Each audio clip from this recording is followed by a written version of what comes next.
시청자 여러분 안녕하십니까? 뉴스 현장 시작합니다. 10월 16일 재보궐선거 공식 선거운동이 시작되고 첫 주말을 맞아 여야 지도부는 오늘 지역을 돌며 선거 총력 유세에 나섭니다. 국민의힘 한동훈 대표는 부산을, 민주당 이재명 대표는 인천 강화를 방문하는데요. 정치부 취재기자 연결합니다. 박한솔 기자 자세한 내용 전해주시죠. 네, 재보궐선거 공식 선거운동 시작 후 첫 주말을 맞아 국민의힘 한동훈 대표는 부산 금정구청장 선거를 앞두고 오후 2시부터 구청장 사수를 위한 1박 2일 총력 유세에 나섭니다. 한 대표가 부산을 찾은 만큼 추경호 원내대표는 인천 강화에서 유권자들과의 접촉면을 넓힐 예정입니다. 반면 민주당은 인천 강화군수 탈환을 위해 당 지도부가 총출동했습니다. 이재명 대표와 박찬대 원내대표 모두 강화를 찾아 정부의 실정을 집중 부각시킬 계획입니다. 부산 금정구청장 후보 단일화에 합의한 민주당과 조국혁신당은 오늘 후보자 토론을 진행하고 내일 저녁 최종 후보를 발표합니다.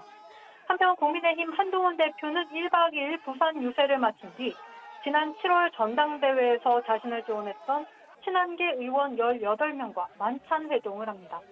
전대 이후 친한계 의원이 처음으로 한자리에 모이는 만큼 정치권의 이목이 집중되고 있습니다. 지금까지 정치부에서 전해드렸습니다. 검사 탄핵 청문회에서 공개된 이화영 전 부지사의 녹취록이 정치권에 큰 후폭풍을 낳고 있습니다. 김건희 여사 특검법이 재표결에서 부결되긴 했지만 국민의힘은 이탈표의 촉각을 곤두세우고 있는데요. 정치권 쟁점들 전문가분들과 하나씩 짚어보도록 하겠습니다. 김현주 국민의힘 대변인, 윤기찬 국민의힘 법률위 부위원장, 강성필 민주당 국민소통위 부위원장, 장현주 전 민주당 법률위 부위원장 나오셨습니다. 안녕하십니까? 안녕하세요. 첫 번째 주제 보겠습니다. 검사 탄핵 청문회에서 공개된 이화영 전 부지사 녹취록이 정치권에 큰 후폭풍을 낳고 있습니다. 이재명 대표에게는 좀 달갑지 않은 상황으로 흘러가자 이제 민주당은 출처를 문제 삼고 있습니다. 여야 입장 함께 들어보시죠. 저 녹취를 어디서 구했습니까? 본인이 하도 거짓말하니까 제보 받았습니다. 제 추론은 검찰에서 준 것 같아요. 저렇게 부분만 짜집기 해가지고 꼭 검찰이 하는 행태처럼 하시네. 주진희 의원이 언급한 제보자는 누구입니까? 녹취 파일을 건넨 제보자 검찰 아닙니까? 검찰은 출처가 명확히 아니라는 걸 제가 밝히고요. 민주당이 이게 너무 내로남불인 것이 청담동 술자리 가짜뉴스 같은 경우에 확인 안 된 녹취록도 막 틀었지 않습니까? 저한테만 출처를 먼저 밝히라고 하는 것은 솔직히 말이 안 되고요. 자, 들으신 것처럼 녹취록으로 이재명 대표에게 달갑지 않은 상황으로 흘러가고 있는데요. 이러자 민주당은 녹취의 출처가 검찰 아니냐 이렇게 주장하고 있고 이에 국민의힘 주진우 의원은 왜 국민의힘에만 이게 출처를 밝히라고 요구하느냐 이렇게 주장하고 있는데 어떻게 보십니까? 일단 민주당 입장에서는 이 녹취가 작년 7월경에 녹음된 것이라고 지금 알려졌거든요. 그러니까 이화영 전 부지사와 변호인 간의 그 구치소에서 접견하는 내용이 지금 녹음되어서 이것이 공개가 된 것인데요. 이게 얼마 전에 법원에 제출이 됐다라고 하고 사실 법원에 제출된 녹취록에 접근할 수 있는 사람들은 굉장히 소수에 불과합니다. 그런데 이것을 청문회 과정에서 여당 의원인 주진우 의원이 이것을 녹취록을 일부를 발췌해서 지금 틀어버렸기 때문에요. 사실 민주당 입장에서는 이 녹취록을 왜 이렇게 부분만 발췌해서 틀느냐 이 부분도 문제를 제기하는 것이지만 더 나아가서는 과연 이 녹취록을 어떻게 입수하게 됐는지 그 경위에 대해서 또 의심의 눈초리를 거둘 수가 없다는 겁니다. 사실상 검찰로부터 받은 것이 아니냐라는 지금 또 성토까지 나온 상황이기 때문에 주진우 의원은 나름대로 자신의 정당한 경위로 입수를 했다라고는 하지만 민주당 입장에서는 이 법원에 제출된 그리고 또 상대적으로 소수만 접근할 수 있는 이 녹취록에 대해서 어떻게 입수하고 또 어떻게 녹취를 또 틀게 되었는지에 대해서는 이 경위에 대해서 진상을 좀 알아봐야 된다라는 이야기들 나오고 있습니다. 네. 민주당은 또 녹취를 공개한 주진우 의원이 검사 출신이니까 국민의힘과 검찰이 꾸민 정치 공작으로 의심된다 이런 주장을 지금 하고 있는데요. 국민의힘 입장 좀 들어볼까요? 그래서 정치 공작이 될 수 있겠습니까? 우리가 개인 간에도 말다툼이 있게 되면은 당신 몇 살이야? 이 얘기를 하게 되지 않습니까? 저는 그것과 비슷한 행태라고 봅니다.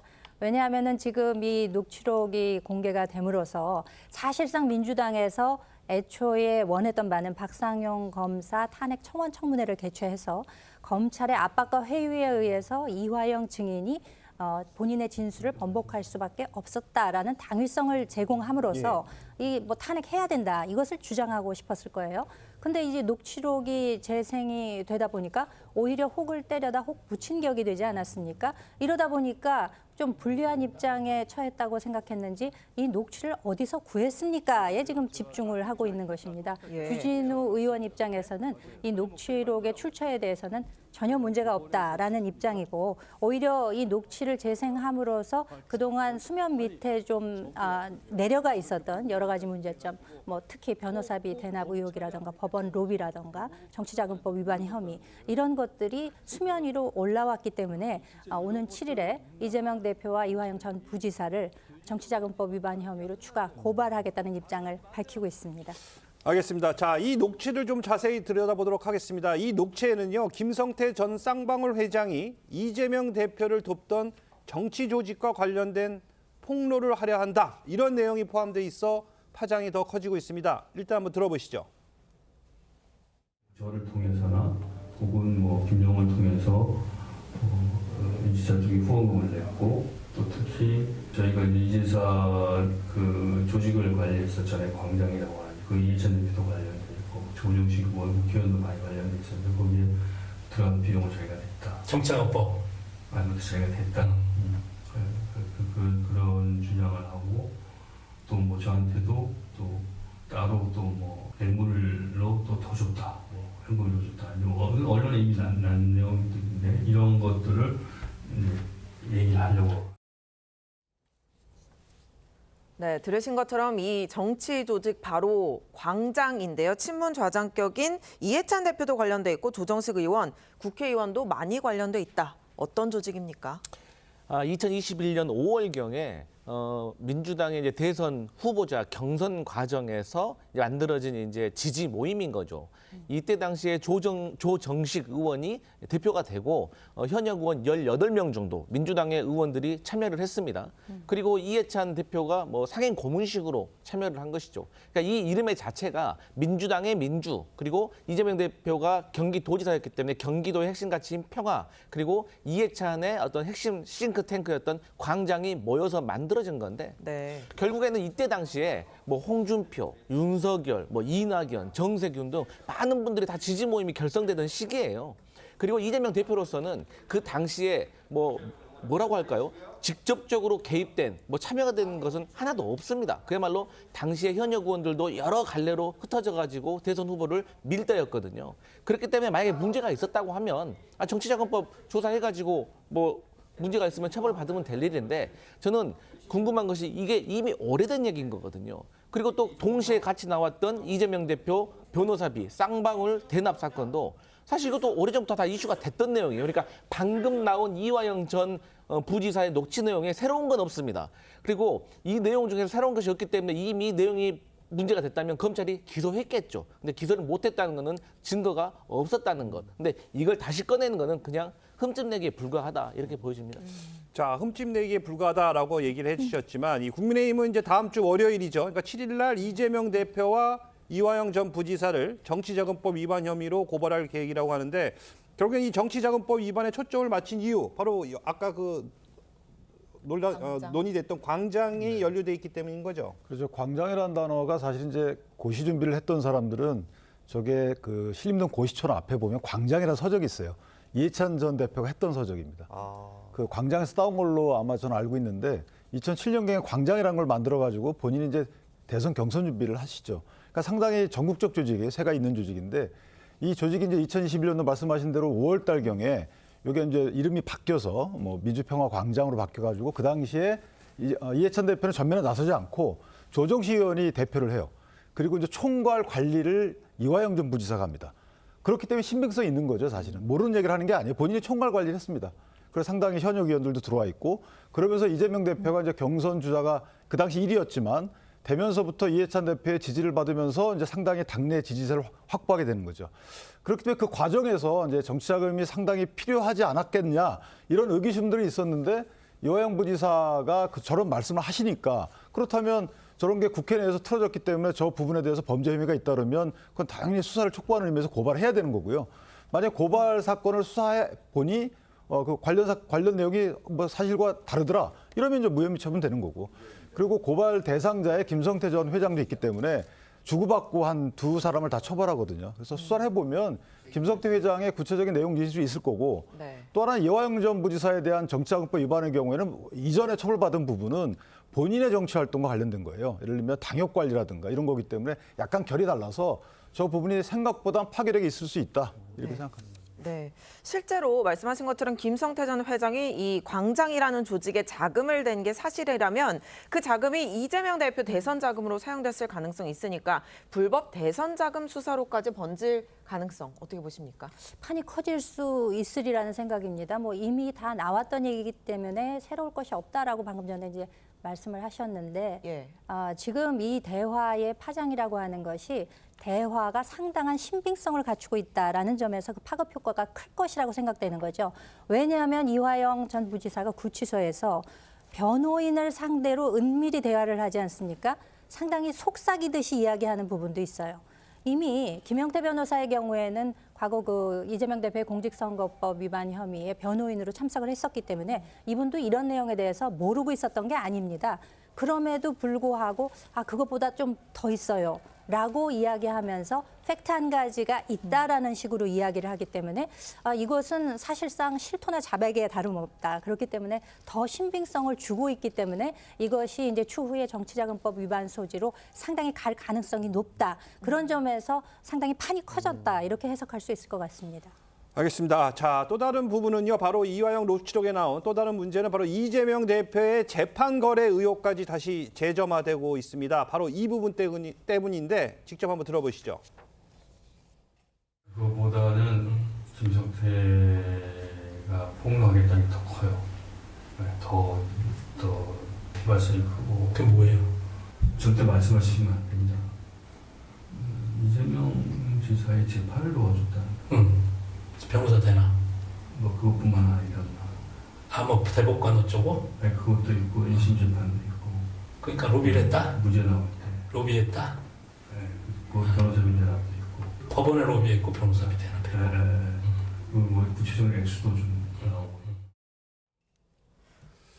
이런 상황에서 유동규 전 본부장이 관련해서 새로운 주장을 내놨는데요. 당시 권순일 대법관이 쌍방울의 이 대표 구명 로비를 언급하더라고 김만배 씨가 말했다. 이렇게 주장을 했는데 변호사님 좀 어떤 의미가 있는 겁니까? 글쎄요, 이제 이른바 대법관에게 로비를 했다, 그래서 재판 거래를 했다, 이 의혹 자체도 지금 새로운 의혹은 아닙니다. 아시다시피 이재명 대표가 지난번 2020년에 무죄 판결을 받을 때, 그러니까 권순일 전 대법관이 김만배 씨와 어떤 재판 거래를 한 것 아니냐, 이런 의혹들이 있고 지금 현재 수사 중에 있습니다. 그러나 양측에서 모두 이 혐의 자체를 완강히 부인하고 있기 때문에 이 수사 결과가 어떻게 될지도 계속 지켜봐야 되는 상황인데요. 지금 이화영 전 부지사 이 녹취록에서는 또 새로운 내용으로 이 재판 거래에 쌍방울 김성태 전 회장이 어떤 역할을 한 것은 아닌지 이런 의구심이 들게 하는 내용이 들어있는 것은 사실입니다. 그리고 이제 유동규 전 본부장도 마찬가지로 말을 보태는 모양새인데요. 예. 저는 사실 이 의혹의 어떤 가장 본질적인 것은 결국 권순일 전 대법관이 재판 거래를 했는지 아닌지에 대한 여부이기 때문에 예. 이 부분은 어느 정도 지금 수사가 이루어지고 있는 상황이라고 본다면 사실 김성태 전 회장이 여기에 개입이 돼 있는지 안 되어 있는지 이런 부분 자체가 뭐 크게 새로운 내용이다라는 생각은 들지 않습니다. 따라서 이 부분은 이미 수사가 진행 중인 상황이기 때문에 만약에 이 녹취록에서 나온 내용들이 또 새로운 내용으로서 수사기관이 수사 단서로 삼을 만한 그런 정황이 있다라고 한다면 뭐 수사를 해보면 그만 아닐까라고 생각합니다. 알겠습니다.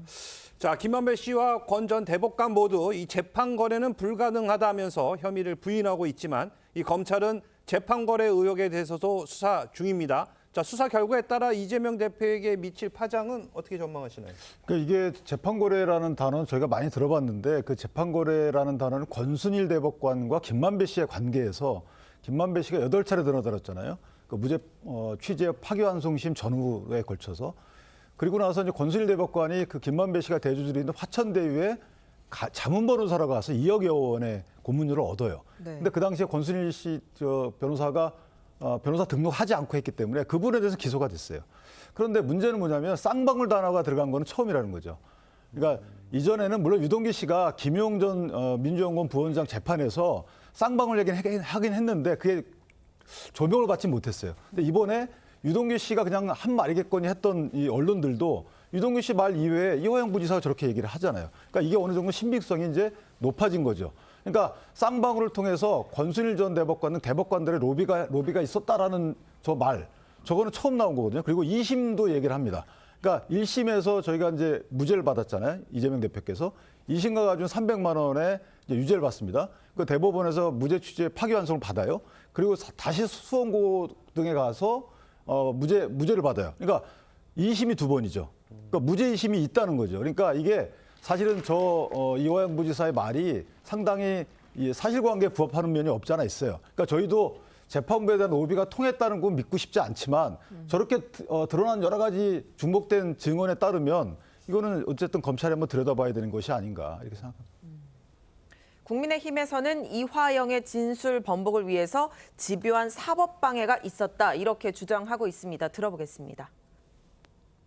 이화영 증인은 이재명 대표가 대북 송금 사건을 보고받고 관여되어 있었다고 검찰에서 자백한 적은 있었죠? 그런 사실 자체가 없기 때문에 아니 자백을 했었냐고 묻는 거잖아요. 자백하지 않았습니다. 어쨌든 진술 번복이 이루어집니다. 증인의 진술을 뒤집기 위한 집요한 사법방해가 있었다. 저희는 그렇게 판단을 하고 있습니다. 제가 얘기한 걸로 잘못하면은 이재명 대표가 이거 구속되는 거 아니야? 이런 걱정을 한 것이 가장 큰 이유입니다. 굉장한 그 압박과 양심의 고통을 받았습니다. 자, 뭐 보신 것처럼 국민의힘에서는 민주당 의원들의 농성과 또 변호인단 교체 등을 집요한 사법 방해로 보고 있어요. 그런데 저는 궁금한 점이 민주당 의원들이 뭐 연좌농성을 하든지 밖에서 뭐 시위를 한다고 해서 재판관들이 거기에 대해서 영향을 받아서 거기에 대해서 재판의 결과를 바꿀까요? 저는 그렇지는 않는다고 생각합니다. 그렇게 된다면은 어떻게 우리 사법 체계를 신뢰할 수가 있겠습니까? 그리고 어쨌든 간에 이화영 전 부지사와 관련된 진술을 번복은 내용은 그런 거 아니겠어요? 어쨌든 이화영 전 부지사가 구속이 되어서 어쨌든 공공한 상황에 있어서 검찰에게 회유, 협박을 당했는데 결국에는 다시 이거 문제가 있다고 생각을 해서 입장을 바꿨다는 내용 아니겠습니까? 그리고 그런 과정 속에서 지금 회유와 협박을 당했던 내용들에서 또 청문회 과정 속에서도 말을 하고 있고 또 지금 이화영 부지사의 녹취록 그러니까 주진우 의원이 발췌해서 이 공개한 그 녹취록에 보면은 물론 의심이 가득한 상황들이 많긴 하지만 본인에게 그렇게 불리한 상황이 있다면 곧바로 법사위에서 전체 내용을 제출을 했거든요. 말씀하신 것처럼 그렇게 불리한 내용만 가득 찼다면 왜 그것을 제출했겠습니까? 전체 내용을 들어보면 어쨌든 검찰의 회유와 협박에 의해서 본인이 이렇게 할 수밖에 없었던 것을 본인이 증명하기 위해서 그런 것이 아닐까 그렇게 보고 있습니다. 근데 저 이화영 부지사가 저 청문회 자리에서 한 얘기가 상당히 결정적인데 제가 볼 때는 뭐라고 하셨자면 그러니까 이재명 대표에 대한 진술을 번복한 이유가 뭐냐라고 했잖아요. 그러니까 내가 한 진술 때문에 잘못하면 이재명 대표가 구속될 수도 있겠구나 이렇게 압박을 느꼈다고 얘기했잖아요. 그럼 그 압박을 느끼게 된 경위가 뭘까요? 연좌농성도 하고 그다음에 그 이화영 전 부지사의 배우자를 한테 전화도 하고 박찬대 의원이 뭐 이런 것 때문 아니겠어요? 김영태 변호사가 본인이 한 번도 재판에 안 나오다가 갑자기 나오셔가지고 이화영 전 부지사가 한 검찰의 진술을 부인하는 내용의 의견서를 내고 재판부 기피 신청하고 이런 것들에 따라서 압박을 받았다는 것이지 종합적으로 보면 사실은 검찰의 회유 압박이 아니고 민주당의 회유 압박이 본인한테 더 영향을 미쳤다. 이렇게도 해석될 수 있는 거예요. 근데 이제 그 이화영 부지사 같은 경우는 어쨌든 간에 검찰이라든지 김성태청 회장 측이라든지 이런 분들이 쌍방울의 어떤 관련자들이 다 구속됐다가 다 석방되는 거 눈으로 지금 보고 있지 않냐. 당신도 이렇게 나가야 되지 않냐. 그래서 뭐 이재명 대표와 관련해가지고 이 정도의 보고가 있었다는 정도의 진술을 해달라. 해서 요 정도는 괜찮겠거니 했는데 이걸 해주고 나니까 더 많은 것을 요구해서 본인이 입장을 바꿨다라는 점도 있다는 점을 말씀드립니다. 근데 하나만 말씀드리면 사실은 짜장면을 사주고 짬뽕을 사줬다고 진술을 바꾸지는 않아요. 그건 이제 원래 제공되는 식사일 수도 있지만 예를 들어서 연어를 사줬다고 쳐요. 연어를 사줬다고 해서 본인이 원래 없던 진술을 하지는 않아요. 그러니까 이게 회유라는 개념을 너무 민주당은 넓게 보는 거고 일반적으로 수사기관에서 하는 회유들도 있어요. 당신이 자백하지 않고 다 떠안으면 당신만 손해다 이런 거는 이게 불법인가요? 그러니까 당신이 안 한 걸 뻔히 알지만 했다고 해 이게 불법인 거예요. 그러니까 민주당이 주장하는 압박과 회유의 범위가 상당히 너무 넓어서 어떻게 보면 국민적으로 이걸 좀 왜곡될 수가 있다 이런 부분도 있어요. 네.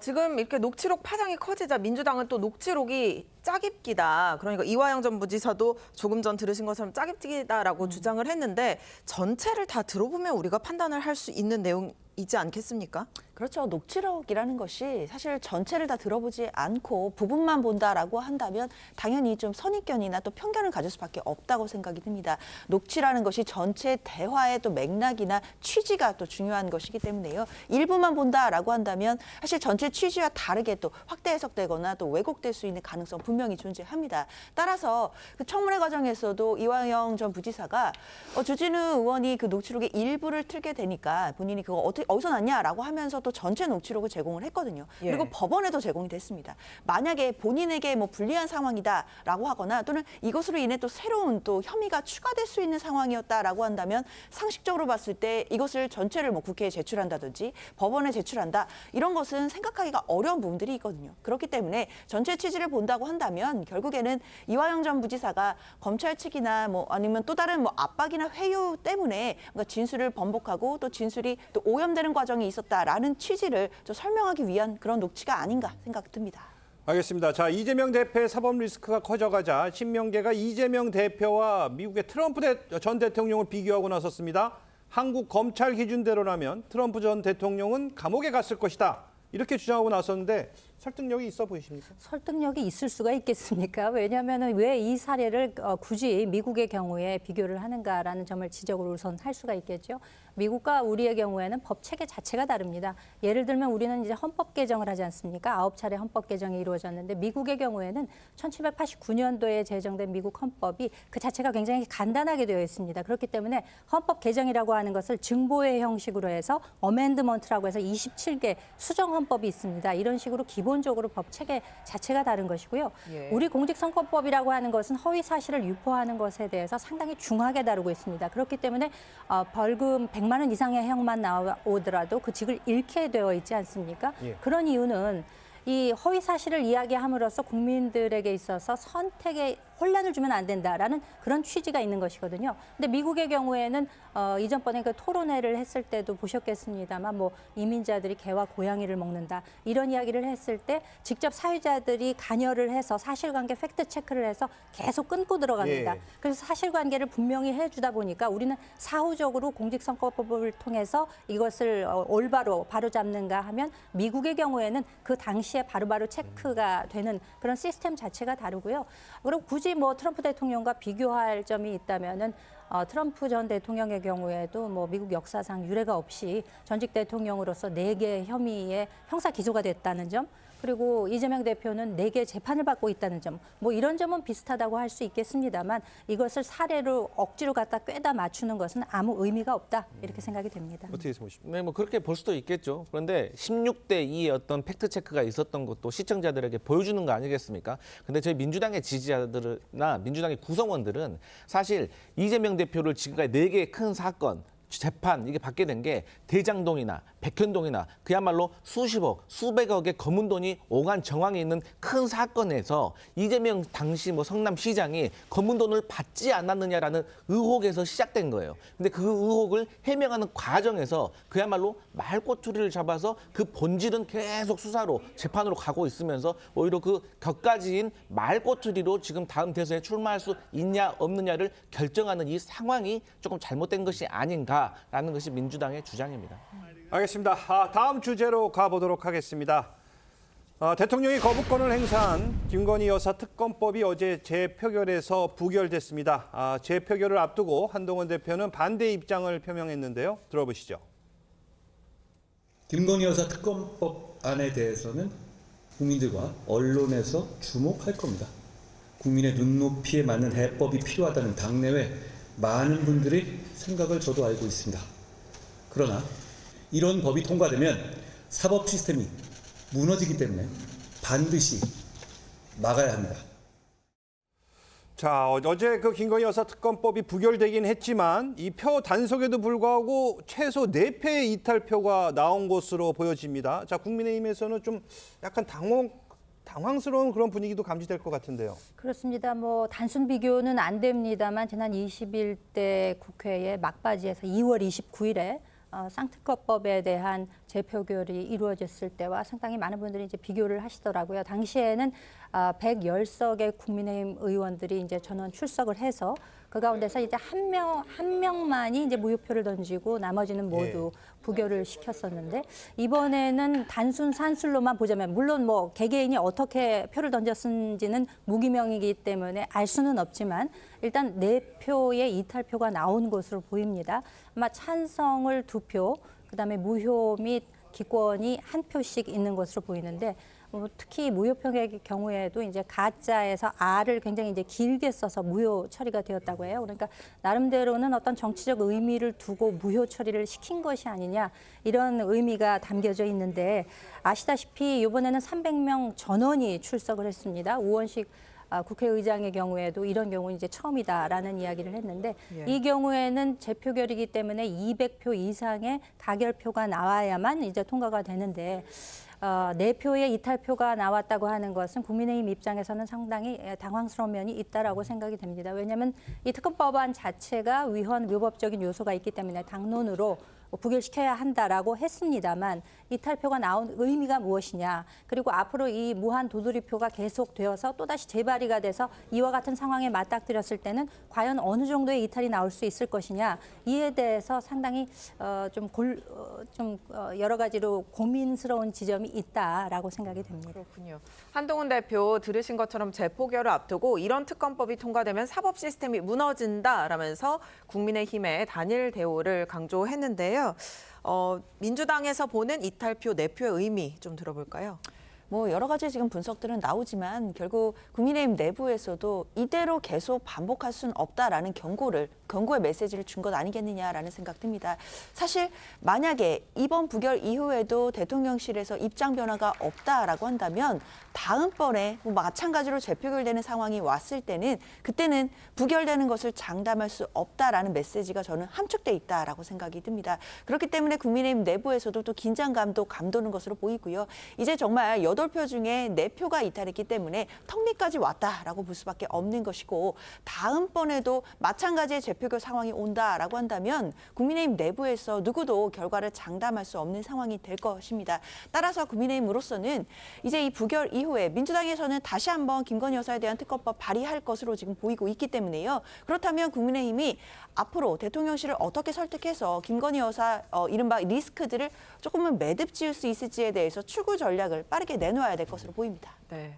국민의힘 친한계에서는 일종의 경고성 일탈표다. 의원들 방어도 점점 한계 상황에 도달하고 있다. 이런 주장이 나왔는데 동의하십니까? 뭐 의원들 각자의 의사를 확인한 것이 아니기 때문에, 그러나 이제 어떤 의미 있는 거겠죠. 104표가 반대잖아요. 근데 이제 제가 보는 것은 이 최상병 특검법도 104가 반대예요. 김건희 특검법도 104가 반대예요. 그러니까 이게 김건희 여사에 대한 호불호나 거기에 주안점을 뒀던 것은 아니고, 최상병 특검법과 김건희 특검법 둘 다 104라는 거죠. 여기에 약간의 의미가 있어 보여요. 그러니까 성향이 좀 드러났다라고 볼 수도 있는 거고, 또 하나는 9월 26일경에 있었던 그 6개 법안에 대한 재결일 때도 방송법의 경우에는 107표가 반대였어요. 한 표가 이탈을 했어요.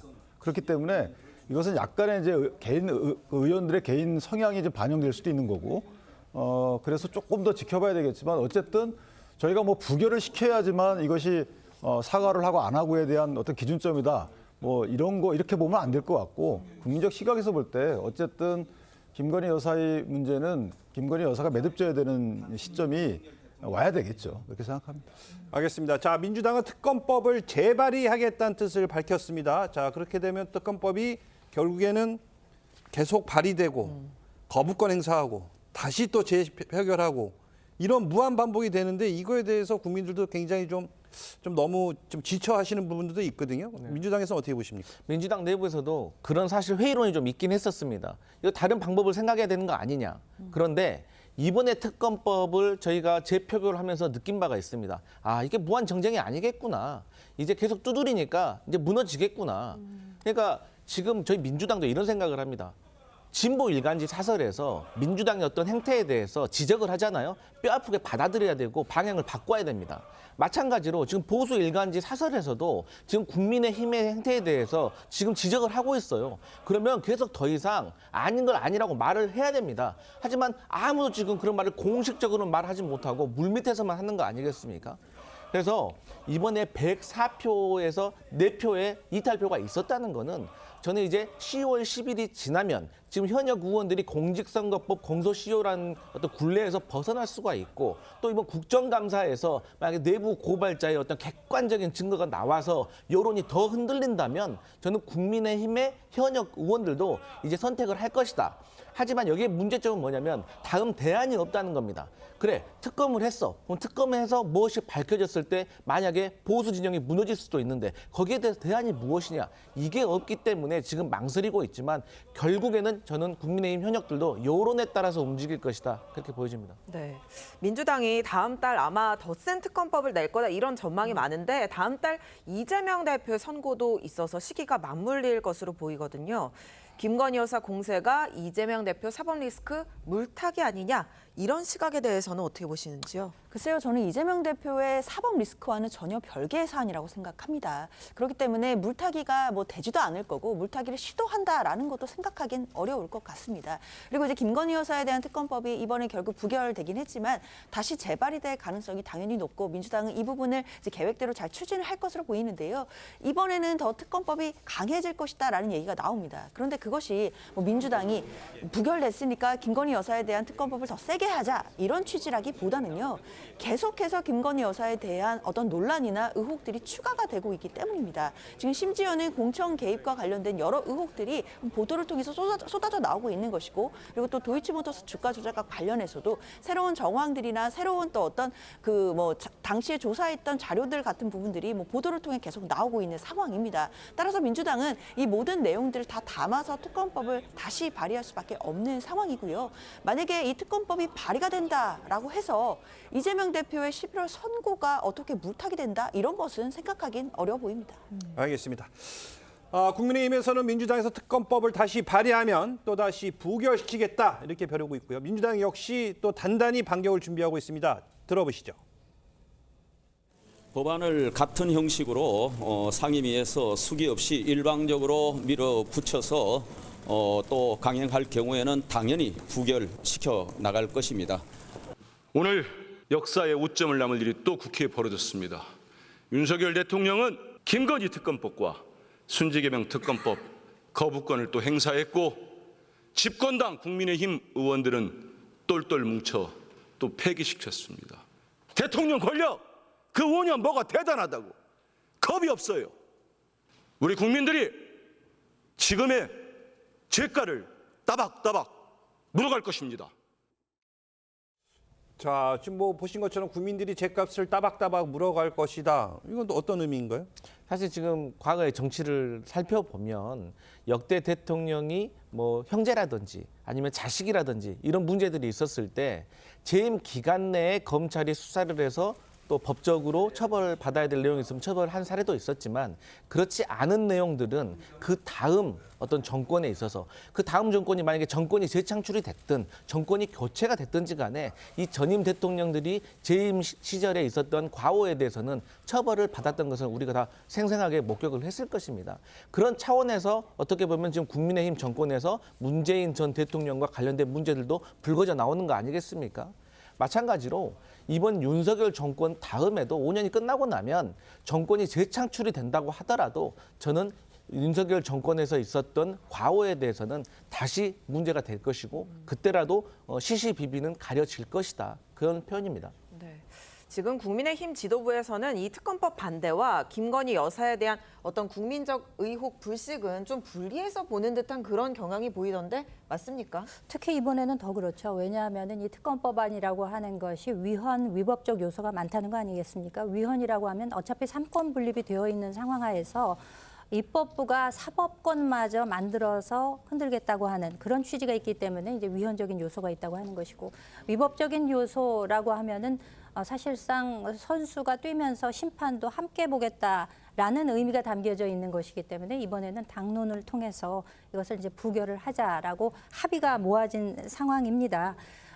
그리고 이재명 대표가 이제 결심 공판을 통해서 11월 15일 그리고 25일에 공직선거법의 1심 선고 또 위중교사의 1심 선고가 예정되어 있지 않습니까? 근데 구형량이 아마 민주당 측에서 생각했던 것보다 좀 많이 세지 않았나라는 생각이 있습니다. 각각 2년, 3년이 구형이 됐는데 이러다 보니까 이 국면을 타개하려는 목적으로 특검법안을 더 세게 몰아붙이고 또 국감에 있어서도 약한 골이라고 생각되는 김건희 특검으로 가겠다. 뭐 이런 지금 각오를 다지고 있는 모양인데 차후에도 계속해서 더 강한 또 위법적 요소가 강한 이런 특검법안들을 재발의하겠다고 하고 있는 모습은 이 뭐 정쟁의 무한 궤도로 가고 있는 것 같아서 참으로 안타까운 마음이 듭니다. 자, 그럼 이런 상황에서 그런데 또 민주당에서는 김건희 여사 심판본부를 설치했다고 합니다. 이런 또 어떤 조직인가요? 참 슬픈 일입니다. 어쨌든 지금 언론 보도를 보면 저희 민주당이 평가하기에는 자고 나면 새로운 김건희 여사와 관련된 의혹들이 나오기 때문에 거기에 대해서 저희가 검증을 할 수밖에 없다. 근데 더 안타까운 사실은 뭐냐면 지금 언론사에서 취재 경쟁이 시작된 것 같습니다. 그러니까 총선 전에는 사실 김건희 여사와 관련된 논란과 의혹에서 공식적으로 제기가 어려웠습니다. 하지만 민주당은 총선 이후에 어떤 국민의 민심을 확인하고 나서 여기에 대해서 적극적으로 제기하고 또 지금 현재 민심이나 국민의 눈높이에 맞춰서는 어쨌든 김건희 여사와 관련된 궁금한 점이 너무 많기 때문에 여기에 대해서 저희가 청문회를 그동안 여러 가지고 조금 밝히려고 했지만 아무래도 강제 수사권이라든지 뭐 강제력이 없기 때문에 저희가 미흡했던 점이 있습니다. 하지만 국정감사는 증인 채택이 훨씬 더 강제력이 있기 때문에 그리고 또 공천 개입과 관련해서 내부 고발자의 어떤 증언이 있기 때문에 있을 거로 예상이 되기 때문에 기대를 하고 있는 것입니다. 어떻게 보십니까? 이 민주당의 그 심판본부를 그러니까 국민의힘의 상당수의 의원들은 지금 민주당의 김건희 여사 특검법을 밀어붙이는 그 목적이 대통령 탄핵에 있다고 보는 거예요. 왜냐하면 그렇지 않고 정말 진상규명의 의지가 있다면 법안을 저렇게 계속 강화시켜 나갈 필요가 없죠. 그리고 이제 저렇게 여러 번 내다보면 아까 주신 말씀대로 국민의힘 내부가 균열이 될 것이다. 뭐 그런 두 가지 목적을 달성하기 위해서 저렇게 하고 있는데 문제는 뭐냐면 지금 김건희 여사에 대한 부분은 일정 부분 수사가 되고 있고요. 그러니까 국민적 정서 입장에서 보면 상당히 사과를 요구하는 목소리가 높은 건 사실인데 그런 정서적인 측면하고 또 사법 처리하고 다른 거거든요. 예를 들면 뭐 명품백 사건의 경우는 처벌 조항이 없는 상황이기 때문에 이걸 특검한다는 게 아니 수사를 해도 처벌을 못 하는데 왜 특검을 합니까? 그다음에 도이치모터스 사건 같은 경우에는 4년 동안의 수사와 이미 상당히 법원 증거조사를 통해서 사실관계 확정이 돼 있어요. 판단만 남은 상태거든요. 그렇다면 이거를 다시 특검으로 수사를 한다는 거 앞뒤가 안 맞잖아요. 그렇기 때문에 국민의힘 일각에서는 이건 정치적인 다른 목적이 있다 이렇게 보는 거죠. 네, 이 심판본부 위원장이 김민석 최고위원이던데요. 김민석 최고위원이 윤석열 정부 계엄령 의혹에 불을 지폈었잖아요. 그런데 그거 관련해서는 지금 어떻게 되고 있는 건가요? 뭐 일단 계엄령과 관련해서는 김민석 최고위원이 굉장히 강하게 주장을 하고 또 그 부분에 대해서는 또 민주당 지도부를 좀 대표해서 또 목소리를 내는 스피커 역할을 해왔던 것도 사실입니다. 특히나 관련해서 여러 차례 언론을 통해서 나름대로의 근거가 있다. 특히 또 제보도 받은 것이 있다라는 부분들을 밝혀서 좀 반향을 일으켰던 적도 있고요. 또 뿐만 아니라 뭐 서울의 봄이라고 불릴 수 있는 여러 가지 법안들도 제출하겠다, 발의하겠다라는 계획까지 밝혀둔 상황입니다. 그 부분에 대해서는 아마 김민석 최고위원을 중심으로 민주당에서 계속해서 야당으로서의 역할을 하겠다라는 입장으로 알고 있고요. 다만 김건희 여사에 대한 부분 같은 경우에는 또 계엄령 의혹과는 별도로 김 여사에 대해서는 나날이 의혹들이 증폭되고 있고 그 논란들이 계속해서 언론을 통해 보도되고 있는 상황이기 때문에 야당으로서는 당연히 국민적 의혹이 있다라고 한다면 진상조사가 필요하다라는 입장입니다. 따라서 이번에 특검법은 또 아쉽게 부결되긴 했지만 그래도 이제 있을 국감 과정에서 김건희 여사에 대한 의혹들을 국감에서 뭐 여러 증인들을 불러서 물어보고 또 진상들을 파헤칠 기회가 있다라고 생각을 하는 것이고요. 따라서 심판본부도 그런 차원에서 만들어진 것이기 때문에 국감 과정에서 김건희 여사에 대한 논란이나 의혹들이 더해진다라고 한다면 이 부분도 아마 특검법에 포함돼서 재발의가 되지 않을까라는 예상 가능합니다. 자, 뭐 김건희 여사 논란은 국민의힘의 입장에서는 보면 큰 부담이 되는 게 또 사실입니다. 국민의힘에서는 어쨌든 이 김건희 여사를 방어하는 의원들이 좀 줄어들었다는 그런 분석도 나오고 있기 때문에 이 김건희 여사 문제 어떤 식으로 매듭을 짓고 넘어가야 될까요? 특검법이 발의되고 폐기되는 이런 도돌이표 무한 루프가 계속되고 있는 상황에서 그러나 여기서 이제 제일 중요한 것은 국민의 눈높이라고 할 수 있을 것입니다. 국민 여러분들께서 이 전반적인 상황을 어떻게 파악하고 계실 것인가. 그런 점에서 대통령실에서도 어떤 입장 표명은 있어야 되지 않을까라는 생각이 있습니다. 이렇게 중간에 한번 정리를 해주고 갈 필요성은 있다고 봅니다. 다만 대통령실에서는 지금은 때가 아니다. 여러 목소리를 듣고 있다라고 말씀하시는 와중에도 그렇지만 국민 여러분들이 가지고 계시는 의문점이 있다면은 이에 대해서는 진솔한 입장을 표명하는 것이 오히려 국민들께 이해를 높이고 이와 같은 무한 정쟁의 루프에서 좀 벗어날 수 있는 어떤 한 줄기 빛을 좀 제공할 수 있지 않을까라는 차원에서 대통령실의 입장 표명을 좀 간절히 바라고 있는 그런 상황입니다. 알겠습니다. 다음 주제로 가보도록 하겠습니다. 여권에서는 한동훈 대표에 대한 공격 사주 의혹을 받는 김대남 전 행정관의 거취가 논란입니다. 먼저 관련 발언부터 듣고 오시죠. 무관하다는 입장을 내셨고요. 저도 그럴 거라고 생각합니다. 그렇기 때문에 더더욱 진상을 규명하고 책임져야 될 사람에게 책임을 물어야 하는 겁니다. 국민들께서는 그런 형편없는 보안의식과 공적의식이 있는 사람이 그런 중요 공기관의 임원으로 계속 근무하고 있는 것, 거기에 임용된 것 자체에 대해서 이상하다고 생각하실 겁니다. 이렇게 온 나라가 시끄럽게 됐는데 이 사람이 아직 사퇴를 안 하고 있어요. 상임감사직에서. 도대체 왜? 그리고 뭘 믿고 사퇴를 안 하고 버티느냐. 한동훈 대표는 진상규명과 함께 책임져야 할 사람에게 책임을 물어야 한다 이런 입장을 밝혔고요. 김종혁 최고위원 역시 사퇴해야 한다 이렇게 목소리를 높였는데 어떻게 생각하십니까? 글쎄 본인이 일단 사퇴하지 않는다는 의사를 어제까지는 언론에 밝힌 것 같아요. 그런데 아마 대통령실에서는 임원에 대해서 이걸 사임시킬 수가 없어요. 이미 이전에 이제 그런 문제 때문에 처벌된 사례가 있기 때문에 아마 제 생각에는 서울보증보험이라는 회사가 회사거든요. 주식회사이기 때문에 이사회에서 결의를 하고 주주총회에서 의결을 하게 되면 아마 해임이나 기타 절차가 진행될 수 있는 여지는 있어요. 그래서 아마 그런 식으로 진행될 가능성도 없잖아 있다 이렇게 생각합니다. 네. 이 대통령실이 처음에는 개인 일탈이다 이러면서 좀 선을 그는 모양새였는데 이제는 김 감사가 스스로 거취를 결단하는 것이 필요하다라고 관계자 지금 워딩이 나왔거든요. 어떤 변화라고 보시는지요? 네, 이 문제 자체가 국민들이 봐도 누가 봐도 합리적으로 저런 문제가 있는 사람이 대통령실에서 일을 했었고 또 더구나 그 이후에 노른자라고 하는 그 공기업의 감사 자리까지 갔으니까 당연히 정치권의 눈높이에서도 국민의 눈높이에서 당연히 맞지 않는 것이죠. 그래서 사퇴해야 되는데 저희 민주당은 사퇴도 사퇴지만 그 전에 이분이 했던 말에 대해서 의혹은 풀어야 되지 않겠습니까? 쉽게 말해서 진상 규명은 해야 된다는 거죠. 뭐 저희 당의 일은 아니지만 어쨌든 당직자도 아닌 사람이 어떻게 한동훈 대표가 어떤 여론조사를 통해서 뭐 당비 유용, 횡령이라는 오해를 받을 정도로 어떤 여론조사를 했는지 그 과정이 정말 합당했는지에 대해서 궁금하고요. 또 본인이 출마했던 이 지역구에서 쉽게 말해서 김건희 여사의 어떤 공천 개입으로 인해서 본인이 밀렸다라는 식으로 지금 얘기를 했잖아요. 그러니까 이 두 가지 문제에 있어서 한 가지는 뭐 국민의힘의 일이지만 나머지 한 가지는 공천 개입의 문제이기 때문에 민주당으로서는 사퇴도 당연하지만 어쨌든 진상규명도 필요하지 않나 이렇게 생각하고 있습니다.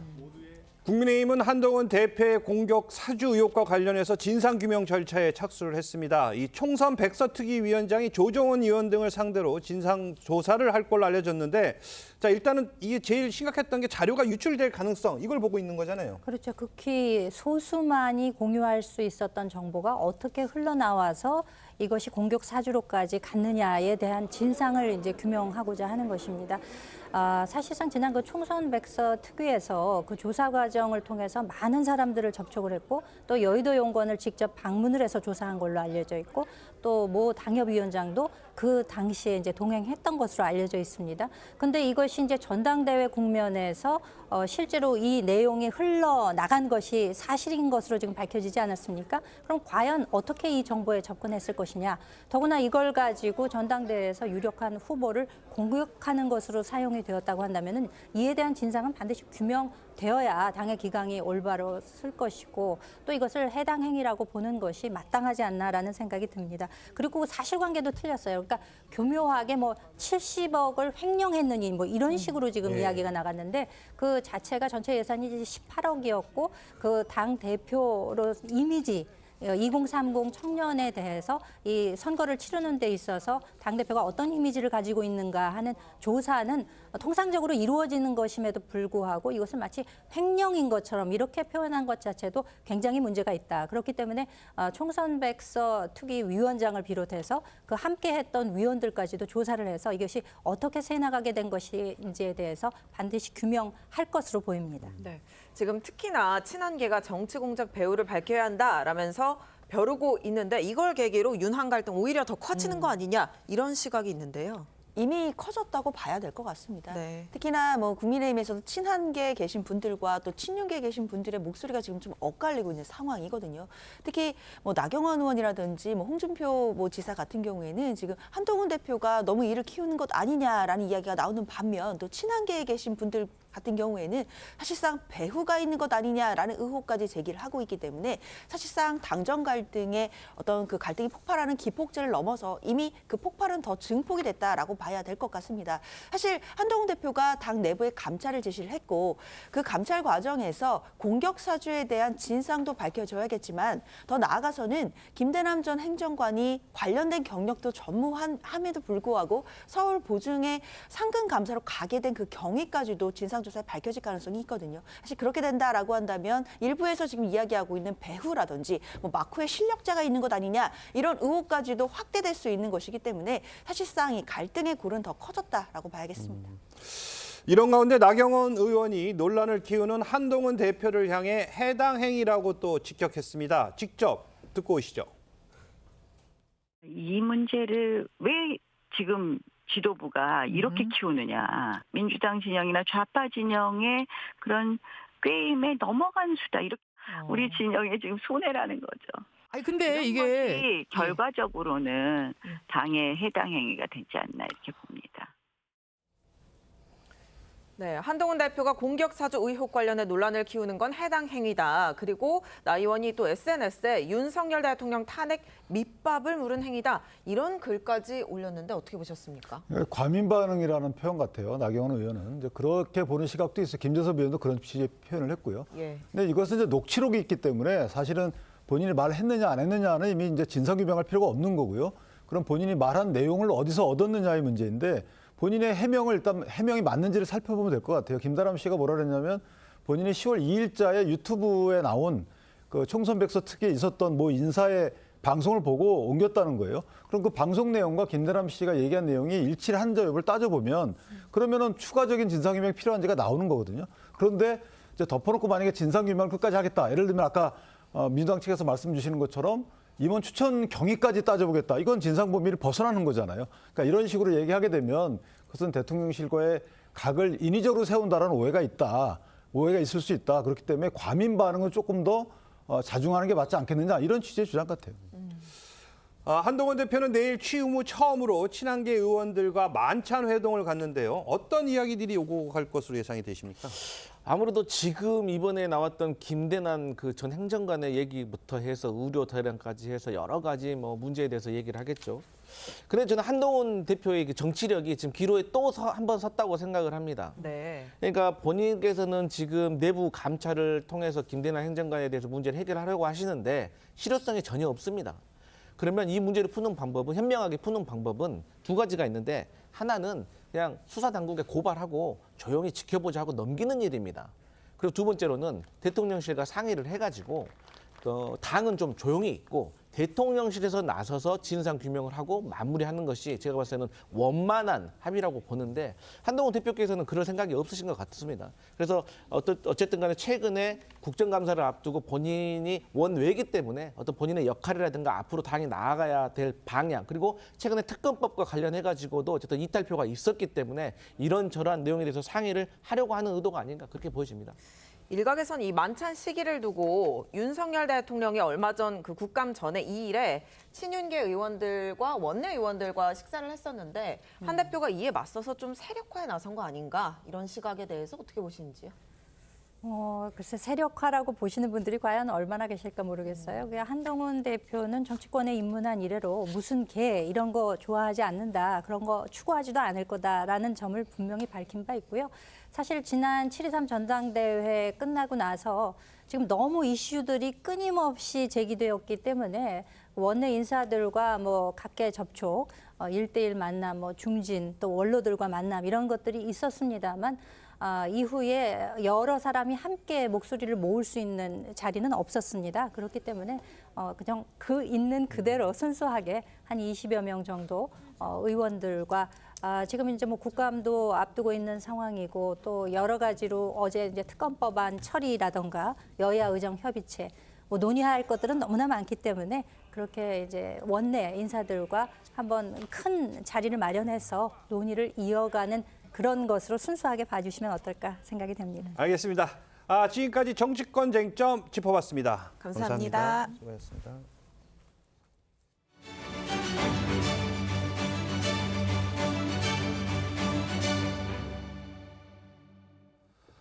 오늘 저녁 서울 여의도에서 세계 불꽃 축제가 열리는 가운데 올해도 100만 인파가 몰릴 것으로 예상됩니다. 조금 전인 오후 2시부터 본격적인 차량 통제가 시작됐는데요. 취재 기자 연결해 보겠습니다. 류태영 기자, 시민들이 모이기 시작했습니까? 네, 서울세계 불꽃축제가 열리는 여의도 한강공원으로 관람객들이 점차 모여들고 있습니다. 본행사는 저녁 7시 20분부터 시작됩니다. 주최 측은 107만 명이 운집할 것으로 예상하고 있습니다. 여의도 일대의 대대적인 교통 통제가 이뤄집니다. 먼저 여의동로 마포대교 남단부터 63빌딩 사이 구간은 방금 전 오후 2시부터 모든 차량 통행이 통제됐습니다. 오후 1시 사전 행사가 시작된 파크원 타워부터 여의동 주민센터 사이 교차로는 주민과 행사 차량만 진입이 허용되고 있습니다. 불꽃축제를 즐기러 오실 분들은 차량 대신 대중교통을 이용하시는 것이 편리합니다. 다만 인파가 한 번에 몰릴 경우 5호선 여의나루역은 지하철이 무정차 통과할 수 있고 출입구도 통제될 수 있습니다. 서울시는 행사가 끝나면 여의도역과 여의도 환승센터, 여의나루역 인근 버스 노선 26개를 집중 증차해 신속하게 인파가 분산될 수 있도록 할 계획입니다. 경찰은 경력 2,400명을 투입해 안전관리에 나섭니다. 마포대교와 한강대교 남단 방향 차로 1개를 통제하고 도보 인파 이동을 도울 예정입니다. 노들섬도 오늘 저녁 10시까지 하단부 출입이 통제됩니다. 지금까지 사회부에서 전해드렸습니다. 자, 들으신 것처럼 오늘 여의도 한강공원 일대에서는 불꽃 축제가 열리는데요. 이 내용과 함께 한 주간의 이슈들까지 자세히 짚어보도록 하겠습니다. 장현주 변호사 계속해서 함께해 주시고요. 하재근 사회문화평론가 나오셨습니다. 안녕하십니까? 안녕하세요. 자, 드디어 오늘 저녁에 불꽃 축제 보러 가시는 분들이 많으실 것 같은데 아니 무려 100만 명이 몰릴 걸로 예상이 된다고요? 네, 예년에 불꽃축제 때 100만 명이 몰렸었기 때문에 올해도 이번에도 역시 100만 명이 예상이 되는데 그런데 이 한강공원에서 오늘 2024 서울라이트 한강 빗썸 축제도 열리거든요. 2개 행사가 동시에 열리는 거예요. 상당한 혼잡이 예상이 됩니다. 불꽃축제의 경우에는 오후 7시부터 90분간 열리는데 그보다 먼저 오후 1시부터 지금 여의도 한강공원 이벤트 광장에서 다양한 부대 행사가 열리거든요. 그래서 낮 시간대부터 많은 대중이 몰릴 것으로 예상이 됩니다. 올해도 자리 싸움 굉장히 치열할 것 같은데요. 불꽃을 보려고 인근 그 전망 좋은 아파트에 무단으로 들어가는 사람도 있다고 하는데 이런 경우 주거 침입죄에 해당합니까? 경우에 따라 해당될 수 있습니다. 주거 침입죄는 정말 사람의 주거에 사실상의 평온을 침해하며 성립하는 범죄인데요. 특히 인근의 아파트 단지의 뭐 공용 부분이라고 할 수 있는 뭐 공용 현관 안으로 들어간다든지 뭐 계단을 들어가서 높은 전망을 보려고 한다든지 이렇게 된다라고 한다면 사실상 주거 침입 혐의에 해당한다고 볼 수 있고요. 게다가 아파트 단지에서도 이런 민폐족들을 방지하기 위해서 지금 외부인 출입 금지라는 딱지를 붙이고 있다고 하더라고요. 그런 상황이기 때문에 주거 침입 혐의 가능할 수 있기 때문에 이렇게 뭐 다른 아파트 단지에 무단으로 들어가시는 일은 삼가셔야겠습니다. 알겠습니다. 자, 올해부터 이 불꽃을 또 볼 수 있는 유료 좌석이 생기면서 이 안표상도 등장했다고 하는데 문제는 이게 안표뿐만 아니라 이 중고거래 사이트에 보면요, 우리 집에서 불꽃이 잘 보인다, 뭐 그러면서 비싼 가격에 팔고 그런다는데 이거는 지금 어떻게 좀 문제가 되실 수 있지 않을까요? 뭐 다양한 이제 뭐 일들이 벌어지고 있는데 제가 옛날에 불꽃을 코앞에서 보고 쟤를 뒤집었었을 때는 유료 좌석이 없었거든요. 네. 근데 지금 올해부터 유료 좌석 16만 5천 원짜리 좌석이 생긴 거예요. 예. 근데 이게 지금 중고거래 사이트에서 20만 원에서 25만 원 상당의 안표가 거래되고 있다고 하는 겁니다. 안표 자체가 문제가 있는 거고, 그다음에 또 이제 바가지 요금도 문제가 되고 있는데 인근 호텔의 뭐 숙박권이라던가 식당의 식사권 이런 게 평소 기존 가격 대비 2배가 넘는 가격에 지금 거래되고 있다고 합니다.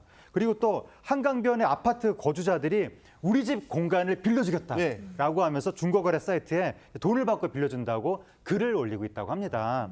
여기도 남의 개인 집이니까 그걸 빌리는 과정에서 또 무슨 일이 발생할지 좀 알 수가 없는 것이고, 그다음에 최근에 그 네티즌들 사이에서 한강변에 불꽃놀이가 잘 보이는 아파트가 어디냐, 이것도 지금 화제가 되면서 리스트가 돌아다니고 있다고 합니다. 한강에 사람들이 아무래도 굉장히 많이 몰릴 거기 때문에 한강은 피하고 싶다. 이런 분들에게 소개해 줄 만한 혹시 명당 자리 아십니까? 저도 이번에 새롭게 알게 된 명당이 있습니다. 있어요. 그러니까 한강에는 사람이 너무 많잖아요. 그 조금만 떨어진 곳에 가면 명당들이 있는데요. 이촌 한강공원이 먼저 손꼽힙니다. 여기는 당연히 한강 근반보다는 인파가 좀 더 적고요. 그리고 한강 뷰는 또 제대로 볼 수 있는 곳이기 때문에 또 숨은 명소로 자리매김하고 있습니다. 게다가 노량진의 사육신 역사공원도 명당으로 꼽히는데요. 여기가 아까 높은 지대에 위치해 있기 때문에 조금 내려다볼 수 있다라는 장점까지 있습니다. 그리고 선유도 공원도 또 명당으로 꼽히는데 이곳은 자연과 함께 그리고 공원에 꾸며진 조경과 함께 한강뷰를 볼 수 있기 때문에 아름다운 불꽃놀이를 볼 수 있는 또 숨은 명당으로 전해지고 있습니다. 알겠습니다. 자, 근데 제 주변에 어떤 분들은 이 날씨도 좋고 그러니까 이 자전거 타고 한강변을 통해서 이렇게 가야겠다 하는 사람들이 있는데 자전거 타고 갈 수는 있습니까? 인파가 엄청나게 몰릴 것이기 때문에 힘들 것으로 보이는데, 특히 공공자전거 따릉이, 뭐 예. 전기자전거 대여 반납 이런 것도 지금 오늘은 여의도 일대에 일시 중단이 되고, 그리고 한강 곳곳에 교통통제도 이루어집니다. 오후 4시부터 9시 사이까지 한강대교를 지나는 버스는 전망 카페, 노들섬 등의 정류소를 정차 안 합니다. 또 오후 2시부터 11시까지는 마포대교 남단에서 63빌딩까지의 구간이 전면 통제되고, 또 여의도로를 지나치는 버스 노선도 오늘은 모두 우회하게 됩니다. 알겠습니다. 자, 어쨌든 뭐 무엇보다도요, 이 안전이 제일 중요합니다. 안전하게 행사가 잘 마무리되길 바라겠습니다. 자, 계속해서 다음 소식도 살펴보도록 하겠습니다. 자, 일면식도 없는 10대 여학생을 잔혹하게 살해한 이 박대성이 이 범행 직전에 경찰과 5분 동안 면담을 했다고요? 네, 박대성이 그 살해하기 직전에 20여 분 전에 경찰한테 조사를 받았다는 거예요. 어떻게 된 거냐면 지난달 26일 새벽 12시 15분경에 박대성의 형이 신고를 했다고 합니다. 박대성이 지금 뭐 상태가 이상하다, 뭐 피를 흘리고 있다, 이런 식의 내용으로 신고를 했다는 거예요. 그래서 경찰이 4명이 그 박대성의 가게로 출동을 했더니 박대성이 취한 채 흡연을 하고 있었다고 합니다. 그래서 경찰이 조사를 했는데 아마 정상적으로 의사소통이 이루어진 것 같습니다. 경찰 말에 따르면 박대성이 뭐 고분고분하게 괜찮다 이런 식으로 말을 했다. 그래서 당시에 이상 징후를 발견하지 못해서 현장 종결 처리하고 경찰은 돌아간 겁니다. 네. 그러니까 경찰이 이상 징후를 발견하지 못해서 현장 종결 처리했는데 그리고 나서 5분 뒤에 살인을 저지른 거죠? 그렇죠. 경찰이 이제 현장을 떠난 뒤에 박대성이 한 8분 정도 가게에서 머물렀다고 합니다. 그런데 그 이후에 밖으로 나와서 길을 걸어가고 있던 피해자를 뒤따라가서 살인을 저지른 건데요. 그러니까 결과적으로는 경찰과 직접 대면한 뒤 20분 만에 살인을 저지른 것이 되어버렸습니다. 따라서 경찰이 이 폭력 전과도 있는 박대성에 대해서 좀 더 순찰 조치를 하거나 보호 조치를 했더라면 이런 참혹한 결과가 없지 않을까라는 아쉬움도 드는 것은 분명합니다. 알겠습니다. 이 포털안에선 박대성은 앞머리로 얼굴을 가린 채 고개를 숙였습니다. 그 모습부터 보고 오시죠. 범행 기억 아직도 안 나십니까? 기억 안 나요? 죄송합니다. 기억 전혀 안 나요? 조금씩 나고 있습니다. 조금씩 어디까지 기억이 나요? 어디까지 기억나요? 범행 계획하셨습니까? 전 국민이 분노하고 있는데 할 말 없나요? 죄송합니다. 피해자에게 하고 싶은 말 없나요? 죄송합니다. 자, 지금 뭐 영상을 자세히 보면요. 죄송하다고 말은 하지만 약간 그 입꼬리가 올라간 듯한 저 표정 때문에 또 이 분노하시는 분들이 많거든요. 이 어떤 의미로 받아들여야 할까요? 네, 그러니까 이제 우리가 입꼬리가 올라갔다고 하면 그걸 웃는 표정이라고 기본적으로 해석을 하거든요. 예. 근데 이번에 박대성이 처음에 죄송합니다라고 했을 때 보면 살짝 올라가는 듯한 느낌이 있었고, 그다음에 기자가 뭐 더 하실 말씀 없나요? 막 이렇게 물어볼 때도 뭔가 아무 말도 안 하면서 올라가는 듯한 느낌이 있었거든요. 그래서 이게 박대성의 원래 얼굴 구조가 표정이 그냥 무표정인데 저런 것인지 아니면 정말로 웃는 것인지 그걸 확인할 수는 없는데, 그 살해 사건 직후에도 박대성은 뭔가 CCTV 잡혔을 때 웃는 것 같은 표정이 눈에 띄기도 했었거든요. 그래서 네티즌들이 지금 자꾸 웃으면서 죄의식이 전혀 없는 거 아니냐 그런 얘기를 하고 있는데, 이번에 또 저런 표정이 나타나니까 그 정확히 어떤 표정인지 아직 확인은 되지 않았지만 사람들이 웃는 거라고 받아들이는 거예요. 그래서 네티즌들이 지금 뭐 또 웃고 있다, 죄송한 표정이 아니다, 악마를 본 듯하다, 이런 반응을 보이고 있습니다. 네. 술에 취해 기억이 나지 않는다라고 했었는데 조금 전 취재진 질문에는 조금씩 기억이 나고 있다라고 답변을 했네요. 그렇죠. 사실은 이해하기가 어렵습니다. 기억이 안 난다라는 말도 사실 국민들의 공분을 살 수밖에 없는 이야기지만, 조금씩 기억이 난다는 게 도대체 갑자기 어떤 기억이 난다는 것인지 아마 전문 프로파일러를 좀 투입을 해서 박대성의 진술이나 심리 분석도 필요해 보인다라는 생각 드는데요. 사실 뭐 술에 취해 기억이 나지 않는다라고 해서 혐의 자체가 사라지는 것은 아니기 때문에 이제 와서 조금은 기억이 난다라고 하는 것 같긴 하지만, 이런 진술 자체가 범죄 혐의에 대해서는 영향을 미치진 않을 것으로 보입니다. 알겠습니다. 오늘 말씀 감사드리고요. 두 분과는 여기서 인사 나누겠습니다. 감사합니다. 감사합니다. 오늘은 맑고 청명한 가을 날씨가 펼쳐지고 있습니다. 지금은 햇살도 따스한데요. 밤에는 공기가 확연히 달라집니다. 오늘 세계 불꽃축제 감상하러 가는 분들은 겉옷을 꼭 챙기셔야겠습니다. 내일 낮에 호남과 제주를 시작으로 늦은 오후에는 영남 지역에서도 비가 내리겠습니다. 모레까지 제주도에 10에서 50, 남부지방에는 적게는 5에서 많게는 30mm가량이 예상되고요. 내일 일부 중부지방에는 빗방울이 떨어지겠습니다. 내일까지 동해안과 제주 해안에서는 강하게 밀려오는 너울성 파도를 조심하셔야겠습니다. 내일 아침에도 내륙을 중심으로 쌀쌀함이 감돌겠고요. 낮 기온은 서울이 21도 등 중부지방은 20도 안팎 보이면서 오늘보다 조금 낮겠습니다. 다음 주 화요일에는 영동과 경북 지역에 비 예보 나와 있습니다. 날씨였습니다.